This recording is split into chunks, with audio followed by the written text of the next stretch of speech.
तो hello everyone, this is Aryan from IT Patna. आज है मोशन का लेक्चर 5 जो कि एक फाइनल लेक्चर होने वाला है। इसके बाद हम लोग मोशन चैप्टर को एंड कर रहे होंगे। इसके बाद इसके क्वेश्चंस करेंगे, एनसीईआरटी के कुछ क्वेश्चंस करेंगे। बट ये एक फाइनल लेक्चर होने वाला है। इस लेक्चर में हम लोग पहले इक्वेशंस ऑफ मोशन जो हमने पहले लेक्चर में पढ़ा था उसको उसके हिसाब से कुछ एग्जांपल्स करेंगे।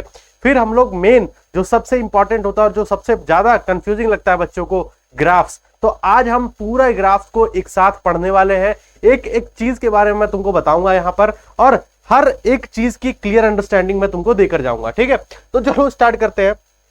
सबसे पहले उससे पहले मैं तुमको बता दूं, बहुत सारे बच्चों का अंदर ये डाउट था कि भैया मोशन चैप्टर का संकल्प बैच का लेक्चर वाइज जो प्लानर होता है, लेक्चर का शेड्यूल क्या होता है, वो वैसे तो मैंने पहले शेयर किया था, बट मैं अभी भी शेयर कर दे रहा हूं कि जैसे मंडे को तुम्हारा सोशल साइंस जाएगा, ट्यूसडे को मैथमेटिक्स जाएगा, वेडनेसडे जैसे कि आज मैं तुमको बोल रहा हूं वेडनेसडे को तुम्हारा साइंस जाएगा, फिर थर्सडे को तुम्हारा मैथमेटिक्स, फ्राइडे को फिर इंग्लिश, सैटरडे को फिर वापस साइंस जाएगा, और संडे को वापस से मैथ साइंस सिस्टम में कोई ना कोई एक लाइव सेशन हो जाएगा। ठीक है, बाकी सारे चैप्टर्स, सारे वीडियोस तुमको यहाँ पर रिकॉर्डेड मिलने वाले हैं।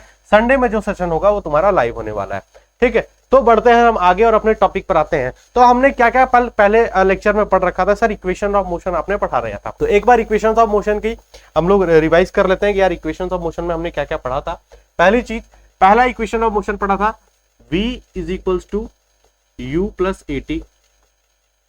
दूसरा इक्वेशन ऑफ मोशन पढ़ा था हमने s is equals to ut plus half AT square. और तीसरा इक्वेशन ऑफ मोशन पढ़ा था v square is equals to u square plus 2as।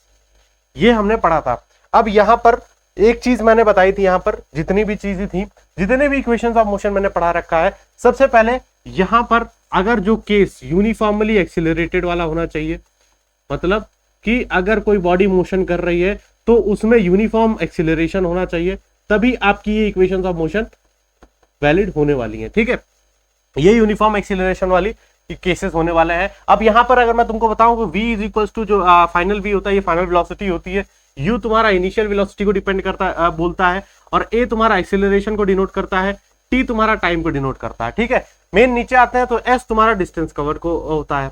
तो यहां पर ये सारी चीजें हमने पढ़ रखी थी। तो आज इनके बेसिस पर हम लोग कुछ क्वेश्चंस करने वाले हैं, कुछ क्वेश्चंस करेंगे। जैसे कि पहला क्वेश्चन तुम्हारे पास ये रहा। ठीक है, एक बार क्वेश्चन को पढ़ो, क्वेश्चन को पढ़ने के बाद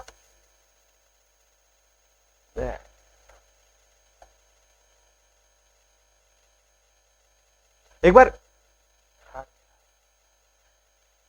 बार क्वेश्चन को पढ़ो, वीडियो को पॉज करो, क्वेश्चन को पढ़ो, क्वेश्चन को सॉल्व करने की कोशिश करो। उसके बाद फिर मैं तुमको इसका एक प्रूफ बताता हूं, फिर मैं इसके बाद तुम्हारा इसको सॉल्यूशन बताता हूं। तो देखो क्वेश्चन में क्या लिखा हुआ है कि a body starts to slide over a horizontal surface with an initial velocity of 0.5 metre per second. Due to friction its velocity decreases at the rate of 0.05 metre per second square. मतलब कि यहां पर acceleration जो है वो negative of 0.05 है। Retardation का case मैंने तुमको बताया था। How much time will it take for the body to stop. तो बेसिकली यहां पर ये है कि एक बॉडी है, हॉरिजॉन्टल सरफेस बोले तो सीधा सीधा कोई सरफेस है, उस पे स्लाइड कर रही है। अब स्लाइड करने पे फ्रिक्शन लगेगा। अब फ्रिक्शन के कारण उसके अंदर एक निगेटिव एक्सीलरेशन, मतलब उसके अंदर ब्रेक लग रहा होगा, उसके अंदर रिटार्ड हो रही है बॉडी, तो एक तरीके से निगेटिव एक्सीलरेशन लग रहा होगा। तो जहां पर निगेटिव एक्सीलरेशन दिया हुआ है बॉडी की, जो जब बॉडी चलना स्टार्ट हुई थी तो उसकी इनिशियल वेलोसिटी यहां पर दे रखी है 0.5 metre per second square, 0.5 metre per second. तो अब तुमसे पूछ रखा है कि कितने समय में वो बॉडी स्टॉप हो जाएगी। तो यार सिंपल सी बात ये है कि तुम्हारी बॉडी की इनिशियल वेलोसिटी क्या थी? इनिशियल वेलोसिटी है 0.5 मीटर पर सेकेंड, तो मैंने 0.5 मीटर पर सेकेंड लिख दिया।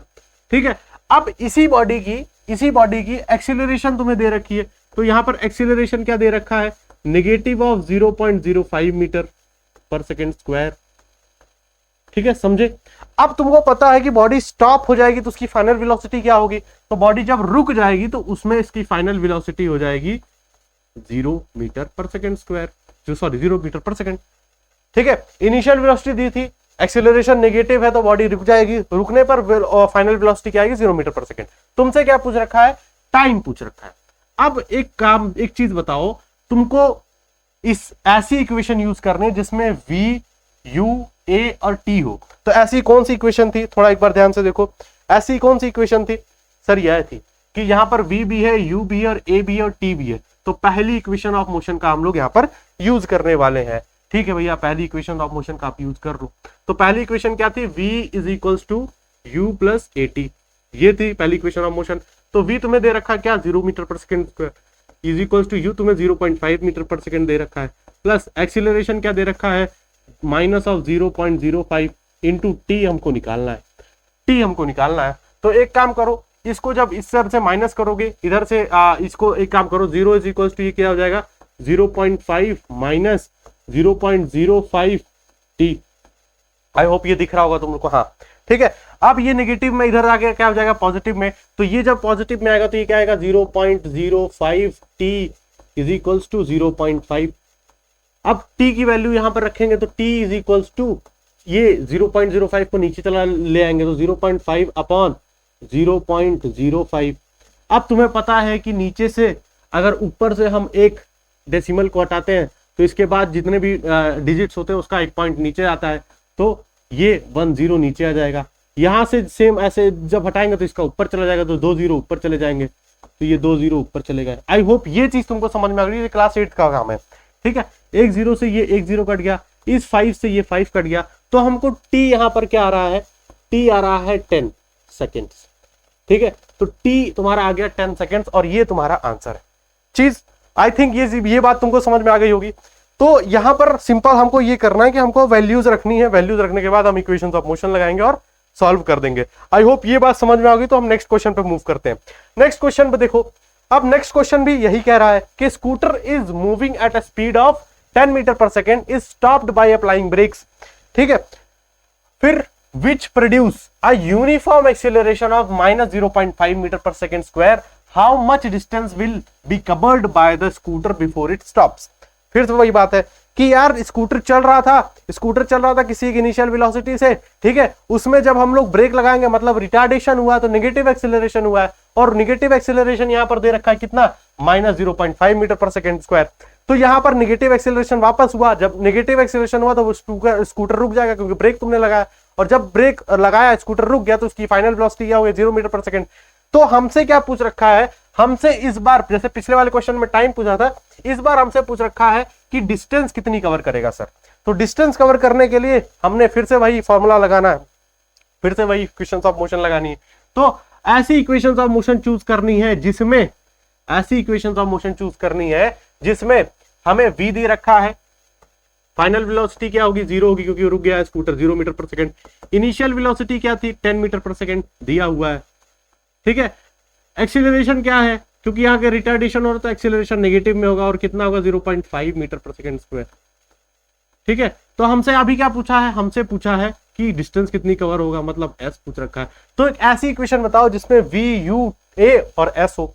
तो हमने थर्ड इक्वेशन पढ़ी थी, क्या होती कि v square is equals to u square plus 2as, यही हमने थर्ड इक्वेशन ऑफ मोशन पढ़ी थी। तो हम इसको जब सॉल्व करेंगे, जब इसको हम सॉल्व करेंगे तो v का वैल्यू क्या देगा 0 का square is equals to u है कितना 10 का स्क्वायर प्लस 2 इंटू एक्सीलरेशन कितना है नेगेटिव ऑफ 0.5 इंटू s हमसे पूछ रखा है। जब इसको सॉल्व करेंगे तो 0 का स्क्वायर 0 ही हो जाएगा, 10 का स्क्वायर 100 हो जाएगा, प्लस ये नेगेटिव में आएगा, सॉरी ये माइनस में आएगा, यहां पर माइनस में आएगा, 0 माइनस में कितना आ जाएगा, ये हो जाएगा 1 इंटू s। 2 को जब 0.5 से मल्टीप्लाई करोगे नेगेटिव ऑफ 1 आएगा। ठीक है, तो वापस से जब ये नेगेटिव है तो इधर आ जाएगा पॉजिटिव में, तो ये कितना हो जाएगा प्लस का s इज इक्वल्स टू 100। तुमको दिख रहा होगा कि 100 मीटर तुम्हारी s की वैल्यू आ गई, सॉल्व करने से 100 मीटर तुम्हारी s की वैल्यू आ गई। तो तुमने डिस्टेंस कवर भी निकाल दिया कि डिस्टेंस कवर करना 100 मीटर आ गया। तो क्या तुमको ये बात समझ में आएगी, इक्वेशंस ऑफ मोशन जहां पर यूनिफॉर्म एक्सीलरेशन हो रहा है, यूनिफॉर्म एक्सीलरेशन नेगेटिव एक्सीलरेशन हो रहा है, तुम वहां पर इक्वेशंस ऑफ मोशन लगा करके क्वेश्चन सॉल्व कर सकते हो। तुम्हारे लेवल पर जो सीबीएसई क्वेश्चन पूछती है वो हमेशा यूनिफॉर्म एक्सीलरेशन के ही क्वेश्चन पूछेगी, हमेशा यूनिफॉर्म एक्सीलरेशन के ही केस पूछेगी। जहां पर यूनिफॉर्म एक्सीलरेशन नहीं है वहां पर था ये इक्वेशंस ऑफ मोशन, तीनों इक्वेशंस ऑफ मोशन वैलिड नहीं है, ये चीज एकदम याद रखना। ठीक है, आते हैं नेक्स्ट पर। तो नेक्स्ट एक और क्वेश्चन है जिसका मैं तुमको होमवर्क दे रहा हूं, तो एक बार स्क्रीनशॉट ले लो इसका, एक बार इसका स्क्रीनशॉट ले लो और इसका होमवर्क इसका आंसर तुम कमेंट सेक्शन में बताओगे। एक बार स्क्रीनशॉट ले लो इस क्वेश्चन का, मैं हट जा रहा हूं और इसको सॉल्व करके एक आंसर बताना, ठीक है। आई होप ये चीज समझ में आ गई। इसका आंसर मैं तुमको उसमें कमेंट में दे दूंगा, प्लस टेलीग्राम और व्हाट्सएप चैनल पे भी डाल दूंगा कि इस क्वेश्चन का क्या आंसर है। आगे बढ़ते हैं तो अब हम लोग थोड़ा सा ग्राफ्स के बारे में पढ़ते हैं, जो कि सबसे इंपॉर्टेंट चीज है। देखो यार, ग्राफ का मतलब क्या होता है कि जैसे एक्स और वाई एक्सिस पर कोई चीज कर्व की है, कोई चीज तुमने प्लॉट की है, तो यहां पर एक्स और वाई को ना लेकर के हम स्पीड और डिस्टेंस के बारे में पढ़ते हैं, डिस्टेंस और टाइम के बारे में पढ़ते हैं, हम वेलोसिटी और टाइम के बारे में पढ़ते हैं। तो एक एक्सिस पे तुमने वेलोसिटी रख दी, एक में टाइम रख दिया, तो हो गया वेलोसिटी टाइम ग्राफ। ऐसे ही एक एक्सिस पे तुमने डिस्टेंस रख दिया, एक एक्सिस पे टाइम रख दिया, तो तुम कहोगे डिस्टेंस टाइम ग्राफ का वो बनाइए। तो यहां पर मेन बात यह है कि तुमको अलग अलग चीजों के बीच का ग्राफ बनाना है, ठीक है। पहली चीज ये। दूसरी चीज ये कि तुम यहां पर जो एक्सिस रख रहे हो वो तुम अपने हिसाब से रख रहे हो, मतलब अगर डिस्टेंस टाइम ग्राफ पूछा है तो मतलब डिस्टेंस और टाइम का एक्सिस रखा होगा। तो सेम चीज यहां पर हम लोग सीखने वाले हैं। उससे पहले एक इंपॉर्टेंट टर्म तुमको बताता हूं कि सर स्लोप क्या होता है। देखो यार, ये जो स्लोप है ना, ये क्लास 11th का टॉपिक है, ये क्लास 11th का टॉपिक है। जैसे तुम क्लास 11th पे जाओगे, बहुत ही डिटेल में तुम स्लोप के बारे में पढ़ने वाले हो, भले ही मैथ्स में भी पढ़ोगे और फिजिक्स में भी पढ़ोगे। बट अभी तुम्हारे लेवल पर तुम्हें जितना जरूरी है, तुम इतना जान लो कि जब भी राइट एंगल ट्राइंगल बनता है, जब भी राइट एंगल ट्राइंगल बनता है, तो उसकी इस चीज को हम स्लोप बोलते हैं और इसको m से रिप्रेजेंट करते हैं। ठीक है जी, हो गया सर। अब ये बात हमको नहीं समझ में आई। तुम्हारे लेवल पर इतना ही है कि इस चीज को हम स्लोप बोलते हैं। कि यहां पर स्लोप मतलब क्या होता है कि जो स्लैंटिंग हाइट होती है, स्लोप मतलब तुम्हारी जो फिसलन पट्टी तुमने देखा होगा ना, स्पार्क्स में लगी रहती है, तो वो एक तरीके से स्लोप है। तो स्लोप को निकालते कैसे हैं, तो इससे बढ़िया तुमको ये चीज से मतलब है कि स्लोप निकालते कैसे हो। तो हमेशा राइट एंगल ट्राइंगल में स्लोप बनेगी, क्योंकि आप इसी लाइन की स्लोप लोगे।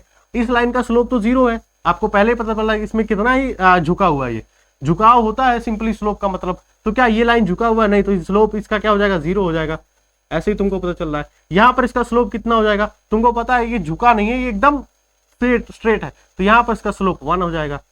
तुमको ये बात तो समझ में आ रही होगी, और नहीं भी समझ में आ रही तो तुमको ये चीज याद करने की जरूरत नहीं है, ये चीज समझने की जरूरत है। मेन जो तुम्हें समझने की जरूरत है वो ये है कि जब भी राइट एंगल ट्राइंगल में हम लोग स्लोप निकालते हैं, तो स्लोप हमेशा होता है परपेंडिकुलर, उस राइट एंगल ट्राइंगल का स्लोप का परपेंडिकुलर अपॉन बेस। सिंपल सी बात है, बस आपको ये याद रखना है। ठीक है, हो नहीं समझ में आया स्लोप, कोई बात नहीं, बट आपको हमेशा ये याद रखना है।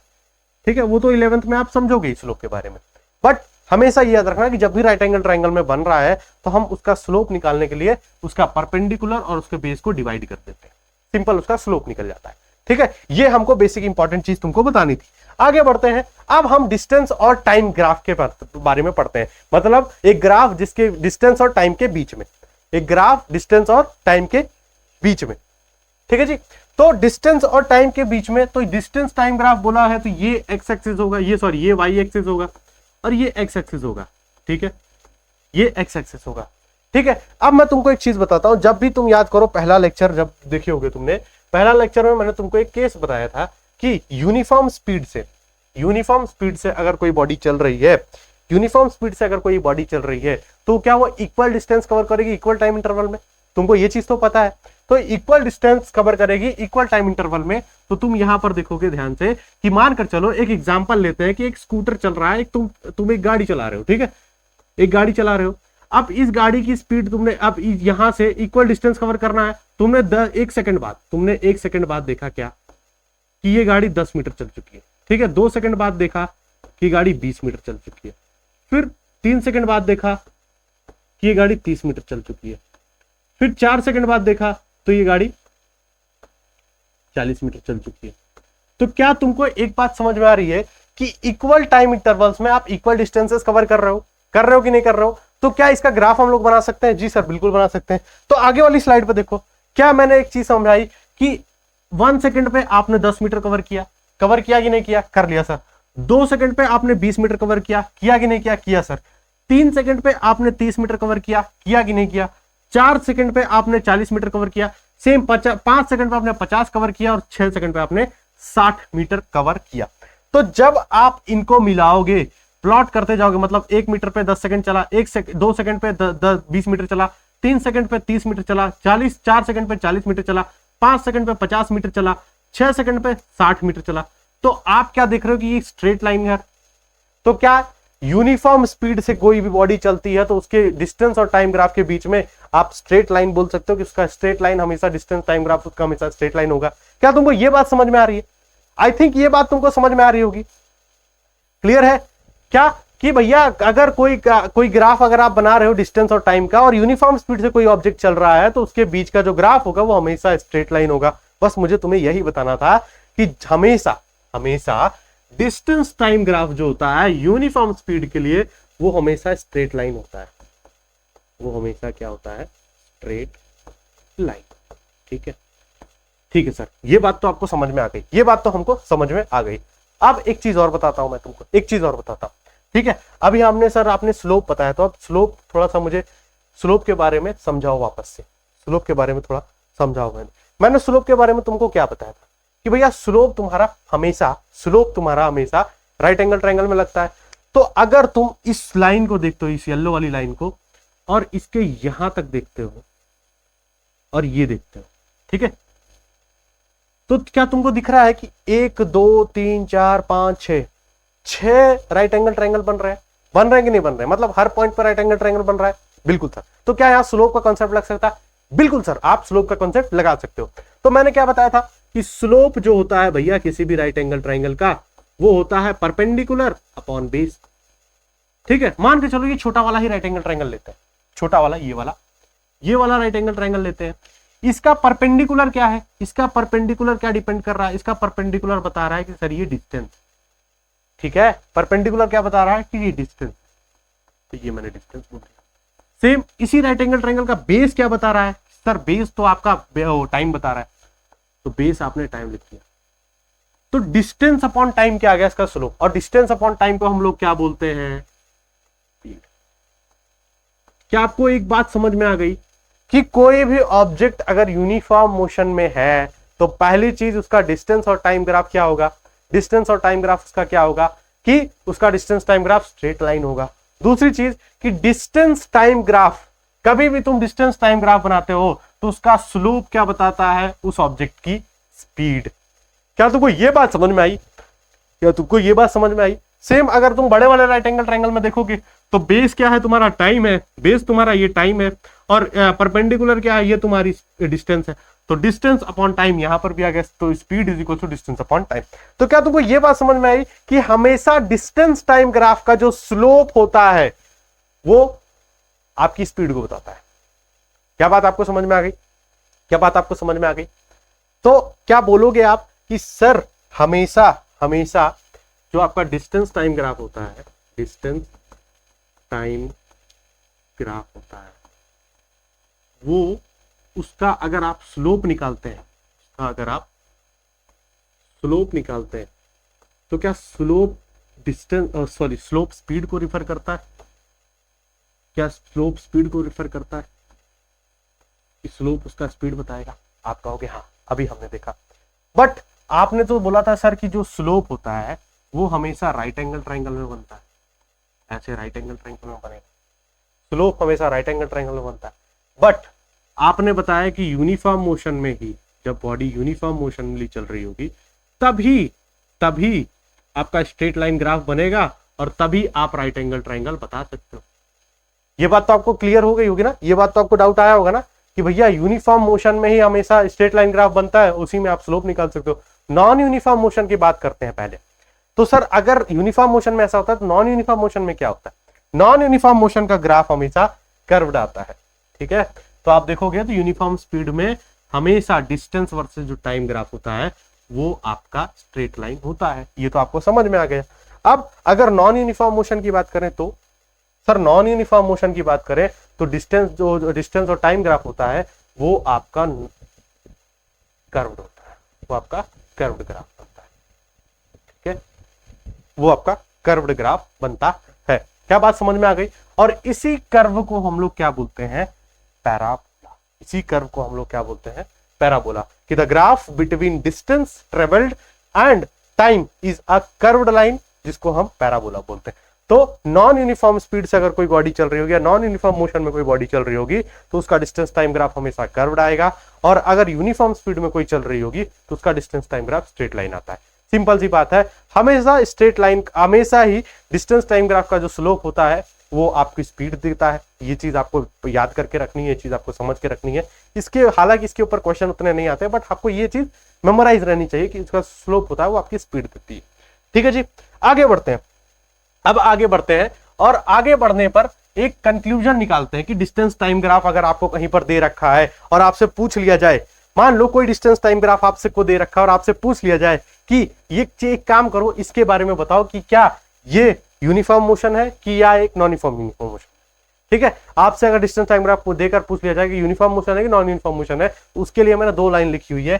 पहला लाइन अगर पढ़ोगे आप तो ये लिखा है कि if the distance time graph of a body in a straight line, if distance time graph body straight line होता है, इज ए स्ट्रेट लाइन, तो उस केस में आप क्या बोल सकते हो कि भैया बॉडी की है वो यूनिफॉर्म मोशन कर रहे होगे, वो यूनिफॉर्म स्पीड होगी बॉडी की। तुमको ये बात समझ में आ गई? अभी हमने प्रूफ किया। और वहीं अगर distance time graph curved line है, कर्व्ड लाइन है, कर्व्ड ग्राफ बना है, तो आप बॉडी को कह सकते हो कि वो नॉन यूनिफॉर्म मोशन के अंदर रहने वाली है। क्या तुमको ये बात समझ में आ गई? आई थिंक ये वाली बात समझ में आ गई होगी सबको। अगर ये समझ में आ गया तो हम आगे बढ़ते हैं और दूसरा केस लेते हैं। ठीक है सर, आपने स्पीड टाइम की बात कर ली, डिस्टेंस टाइम की बात कर ली, अब हम बात करते हैं डिस्टेंस की जगह अगर हम स्पीड रखें तो स्पीड टाइम ग्राफ क्या होगा? तो स्पीड और वेलोसिटी सेम ही है एक तरीके से, बस डायरेक्शन का अंतर है, तो इसको हम स्पीड टाइम ग्राफ को वेलोसिटी टाइम ग्राफ भी बोल सकते हैं। ठीक है जी, ठीक है। अब सर एक चीज बताओ कि स्पीड टाइम ग्राफ क्या होगी या वेलोसिटी टाइम ग्राफ क्या होगा? तो सबसे पहले वेलोसिटी टाइम ग्राफ में 3 केसेस होते हैं। वेलोसिटी टाइम ग्राफ में आपके 3 केसेस होते हैं कि 3 केसेस क्या क्या है? पहला कि अगर when the speed of the body remains constant, मतलब जब स्पीड है वो कांस्टेंट रह गई, मतलब उसमें कोई एक्सीलरेशन नहीं हो रहा है। जब एक्सीलरेशन होगा तभी ना स्पीड बढ़ेगी या घटेगी। अगर एक्सीलरेशन होगा तो स्पीड बढ़ेगी, रिटार्डेशन होगा, नेगेटिव एक्सीलरेशन होगा तो स्पीड घटेगी। लेकिन आप एक्सीलरेशन को हटा दो तो बॉडी जिस स्पीड से चल रही थी उसी स्पीड से चलेगी। क्या ये बात समझ में आ गई आपको? हाँ सर, ये बात समझ में आ गई कि जब बॉडी के अंदर कोई एक्सीलरेशन नहीं रहता है तो वो एक कांस्टेंट स्पीड से चल रही है, तो उस केस में क्या ग्राफ होगा देखते हैं।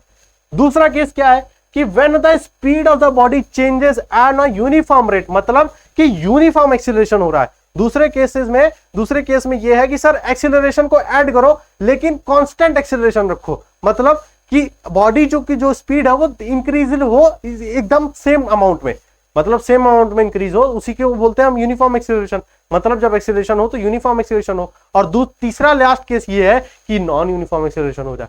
तीसरा केस क्या है सर? नॉन यूनिफॉर्म एक्सीलरेशन हो जाए बॉडी के अंदर। तो इन तीनों केसेस के ग्राफ को हम देखने वाले हैं, इन तीनों केसेस के ग्राफ को देखने वाले हैं। तो पहला केस आते हैं जब हमारी स्पीड क्या होती है? कांस्टेंट रहती है।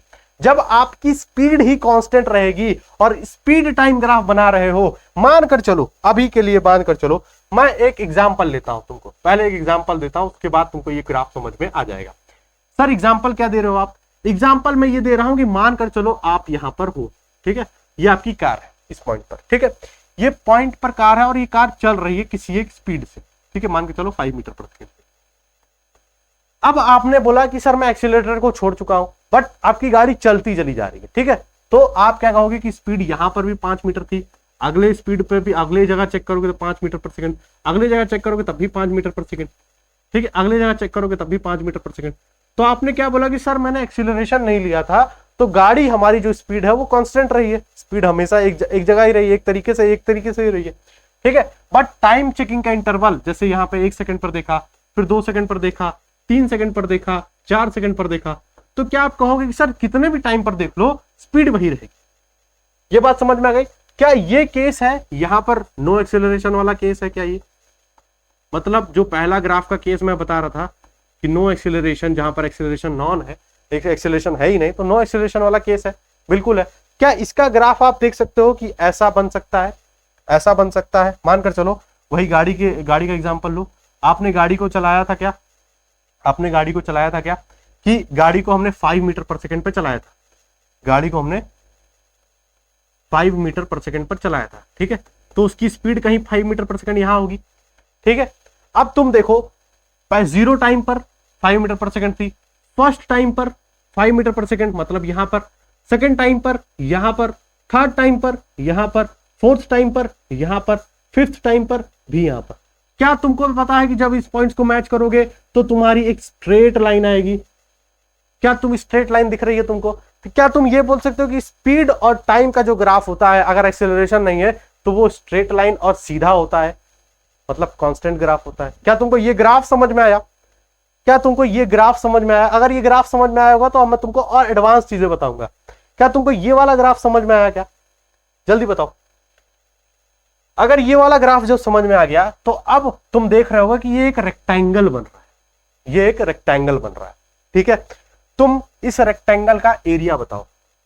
तुमने 8th क्लास में एरिया ऑफ रेक्टेंगल पढ़ा था, ठीक है, एरिया ऑफ रेक्टेंगल। हम किस रेक्टेंगल की बात कर रहे हैं? इस वाले रेक्टेंगल की, ओ ए बी सी वाले रेक्टेंगल की बात कर रहे हैं। तो क्या तुम ये area of this O A B C बता सकते हो? सर बिल्कुल बता सकते हैं, लेंथ इनटू ब्रेथ होता है। एरिया क्या होता है? Length into breadth. तो लेंथ क्या है इसकी? ओ ए है, तो लेंथ आपने ओ ए लिख दी। ब्रेथ क्या है? ए बी, ब्रेथ आपने ए बी लिख दी। क्या हम इस एरिया को, ओ ए बी सी का एरिया ये बोल सकते हैं?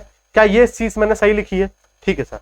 अब एक काम बताओ, एक चीज बताओ कि जो ये ओ ए है, जो ये ओ ए है, यही तो आपकी स्पीड है। ये ओ ए जो है वही तो आपकी स्पीड है। तो क्या ओ ए को आप स्पीड लिख सकते हो? हाँ सर लिख सकते हैं।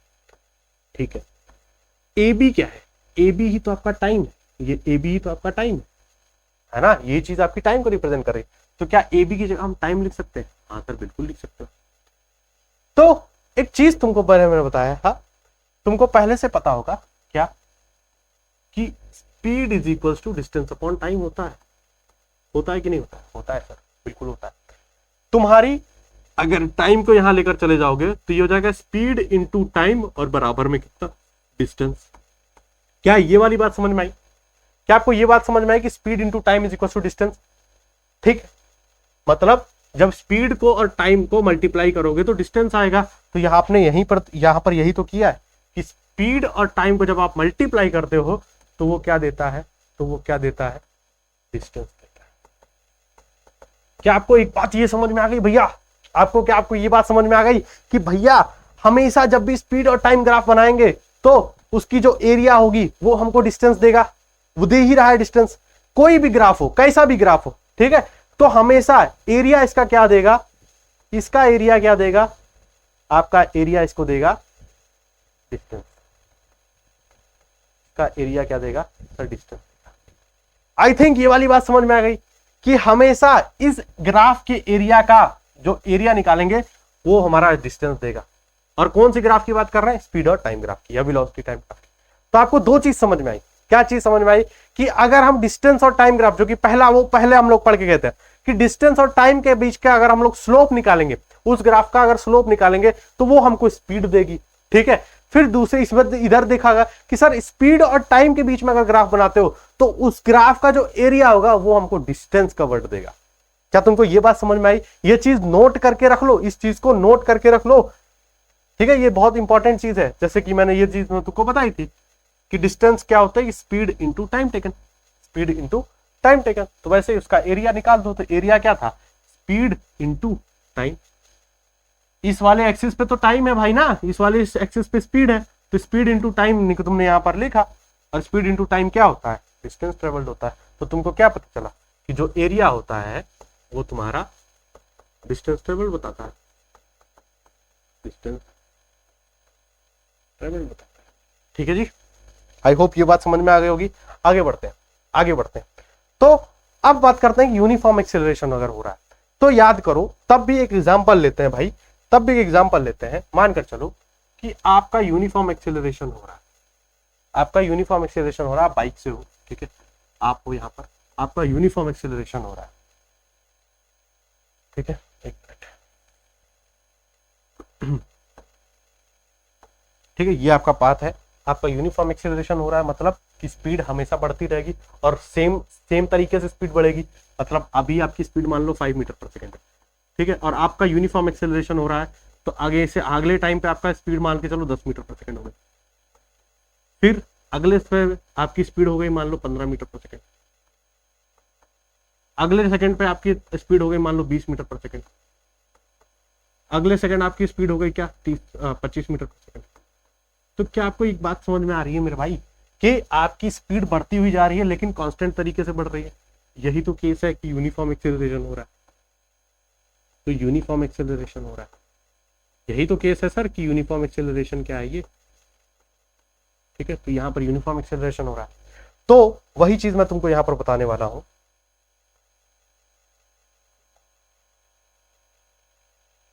तो वही चीज मैं तुमको यहां पर बताने वाला हूं। जब तुम आगे देखोगे, हमेशा जब भी स्पीड और टाइम के बीच में अगर ग्राफ बना रहे हो यूनिफॉर्मली एक्सेलरेटेड का, तो आप बताओ कि हर टाइम स्पीड बढ़ती जाएगी, हर टाइम स्पीड बढ़ती जाएगी, तो स्पीड बढ़ती जाएगी तो ऐसे ऐसे होगी, लेकिन सही एक तरीके से एक एक एक एक अमाउंट में स्पीड बढ़ेगी, ठीक है। ऐसा तो नहीं कि इरेगुलर तरीके से स्पीड बढ़ रही कि एक का 5 हो गया फिर दूसरे का 10। इरेगुलर तरीके से तो आपकी स्पीड बढ़ेगी नहीं, एक का 5 हो गया, एक का 10 हो गया, एक का 15 हो गया, एक का 20 हो गया, ऐसे रेगुलर तरीके से स्पीड बढ़ रही है। जब रेगुलर तरीके से स्पीड बढ़ रही है टाइम के साथ, तब आप देखोगे कि एक स्ट्रेट लाइन ग्राफ। तो आप कह सकते हो, तब आप क्या कह सकते हो कि भैया जब भी आप यूनिफॉर्मली एक्सेलरेटेड कर रहे हो, मतलब आप गाड़ी यूनिफॉर्म एक्सेलरेशन से चला रहे हो, तो उस केस में जो स्पीड और टाइम का जो ग्राफ होता है वो वापस से स्ट्रेट लाइन ग्राफ होता है। क्या बात तुमको ये समझ में आई? क्या तुमको ये बात समझ में आ गई? और अगर नॉन यूनिफॉर्म एक्सेलरेशन हो रहा होगा तो स्पीड इरेगुलर तरीके से बढ़ रही होगी, और इरेगुलर तरीके से जब बढ़ेगी तो आपका कर्व ग्राफ है, ठीक है। तो क्या आपका कर्व ग्राफ, ठीक है। एक मिनट मैं तुमको आगे पहले ये वाला बता देता हूँ। तो जब नॉन यूनिफॉर्म तरीके से स्पीड बढ़ेगी तो आपका कर्व ग्राफ, और इस कर्व ग्राफ को हम क्या बोलते हैं? कर्व। क्या बात ये समझ में आ गई सभी को? यूनिफॉर्म एक्सेलरेशन नॉन यूनिफॉर्म वाला समझ में आ गया, ठीक है, समझ में। अब मानकर चलो आपने ये बता दिया। अब यूनिफॉर्म रिटार्डेशन अगर हो रहा होगा, तो मान लो नेगेटिव एक्सेलरेशन हो रहा होगा, कहीं ब्रेक लग रहे होंगे, तब जहां ब्रेक लग रहे होंगे तब आपको पता है कि स्पीड धीरे धीरे घटती हुई चली जाएगी। तो हर टाइम के साथ आपकी स्पीड घटती हुई चली जाएगी। तो हर टाइम के साथ आपकी स्पीड क्या कर रही है? हर टाइम के साथ स्पीड, जैसे जैसे आप टाइम बढ़ाते जाओगे वैसे वैसे आपकी स्पीड बढ़ती जाएगी, और ये एक गिरता हुआ ग्राफ बनेगा। लेकिन कैसा बनेगा? अपनी यूनिफॉर्म रिटार्डेशन की, एक यूनिफॉर्म तरीके से आपने ब्रेक लगाए हैं, तो आपका ग्राफ जो है वो तो घटता हुआ जाएगा, लेकिन कैसा बनेगा? Straight line. क्या आपको ये बात समझ में आई? क्या आपको ये बात समझ में आ गई है? आई होप ये चीज समझ में आ गई, ठीक है। आगे बढ़ते हैं। मानकर चलो तुमने ये चीज तो समझी थी, अब तुम बस इस ग्राफ, पूरे ग्राफ को इग्नोर कर दो, सिर्फ इतना देखो, सिर्फ इतना देखो। ये स्पीड और टाइम ग्राफ का यूनिफॉर्म एक्सेलरेशन वाला ग्राफ है जो हमने पहले पढ़ा था। हाँ सर पढ़ा था। लेकिन मानकर चलो, जो मैंने तुमको एग्जांपल दिया था यहाँ पर कि भैया मेरी स्पीड पहले से ही 5 मीटर, तो ये ग्राफ तो तब है ना कि जब जीरो टाइम के साथ आपने जीरो से शुरुआत किया था, तब जब आपने 0 सेकंड पे 0 से शुरुआत किया था तब ये ग्राफ बनेगा, ठीक है। लेकिन आपने एग्जांपल ये दिया कि मेरी स्पीड पहले ही 5 मीटर पर सेकंड है, फिर बढ़ना स्टार्ट हुई है, तो आप कहीं ना कहीं बोल सकते हो ना कि स्पीड यहाँ कहीं 5 मीटर पर सेकंड होगी 0 सेकंड पर, जब आप 0 सेकंड पे, तो इसका ग्राफ ऐसे ना बनकर ऐसे बनेगा। तुम बोलोगे कि नहीं बोलोगे? और ये तब हुआ जब तुम्हारी स्पीड पहले से कुछ थी, मतलब तुमने 0 से नहीं स्टार्ट किया। लेकिन इस केस में हमने 0 से स्टार्ट किया, तो मतलब ये ग्राफ सही है, तो ये ग्राफ सही है। लेकिन अगर स्पीड है तो फिर कैसे बनाएंगे? तो स्पीड है तो मान लो ये ऐसा ग्राफ बनेगा, एक तरीके से ये आपका एक ग्राफ, ठीक है, कि आपकी कुछ स्पीड पहले ही 0 टाइम पे रही होगी, उसके बाद बढ़ना, तो आपका ये ग्राफ, ठीक है जी। तो स्पीड टाइम ग्राफ, जब एक बॉडी की खुद से कोई एक इनिशियल स्पीड हो, जब बॉडी की खुद से कोई एक इनिशियल स्पीड हो, तो उस केस में ग्राफ ऐसा ही बनेगा हमेशा स्ट्रेट लाइन, बट ग्राफ ऐसा होगा। क्या तुमको इसका जो इस पूरे एरिया है, क्या तुमको इस ग्राफ का पूरा एरिया क्या देगा? जैसे तो हमने पढ़ा था कि इसका एरिया जो तुमको देगा वो देगा डिस्टेंस, तो एरिया देगा वो क्या देगा? Distance covered. क्या तुमको ये बात समझ में आ गई? इसका भी एरिया डिस्टेंस देगा, उसका भी एरिया डिस्टेंस देगा। मतलब सिंपल सी बात यह है कि जब भी तुम स्पीड टाइम का ग्राफ बनाओगे तो उसका जो एरिया होगा वो हमेशा डिस्टेंस कवर्ड ही देने वाला है, ठीक है जी। आगे बढ़ते हैं। तो जैसे ही तुमने ये पैरेललोग्राम का एरिया निकालना था, तो इस पैरेललोग्राम का एरिया का तुमने 8th क्लास में एग्जांपल पढ़ा था, या इसको ट्रिपेजियम बोलते हैं। तो एरिया ऑफ दिस ट्रिपेजियम क्या होता है? Sum of this two parallel sides into height upon 2, यही तो होता है। तो पैरेलल साइड्स क्या क्या है, ये है। तो इन दोनों का सम कर दो, इन दोनों को सम कर दो और इसको मल्टीप्लाई कर दो हाइट से। तो हाइट क्या थी, ये है प्रिज्म की। इसकी हाइट से जब मल्टीप्लाई करोगे और उसके बाद इसको 2 से डिवाइड कर दोगे तो एरिया निकल कर आ जाएगा, और एरिया जो होगा वो डिस्टेंस ट्रेवल। ठीक है, ये आपका एग्जांपल है, एक बार देख लेना, ये आपका फॉर्मूला है। तो आपको सिंपल सी ये बात बतानी थी कि जो जब भी कोई भी तरीके का ग्राफ हो, भले स्ट्रेट लाइन ग्राफ हो, फिर वो ट्राइंगल बना रहा हो, रेक्टेंगल बना रहा हो, वो ट्रेपेजियम बना रहा है, तो उसका जो एरिया होता है मेनली स्पीड और टाइम ग्राफ का, वो एरिया आपको डिस्टेंस पर देता है। ठीक है जी, आगे बढ़ते हैं, आगे बढ़ते हैं।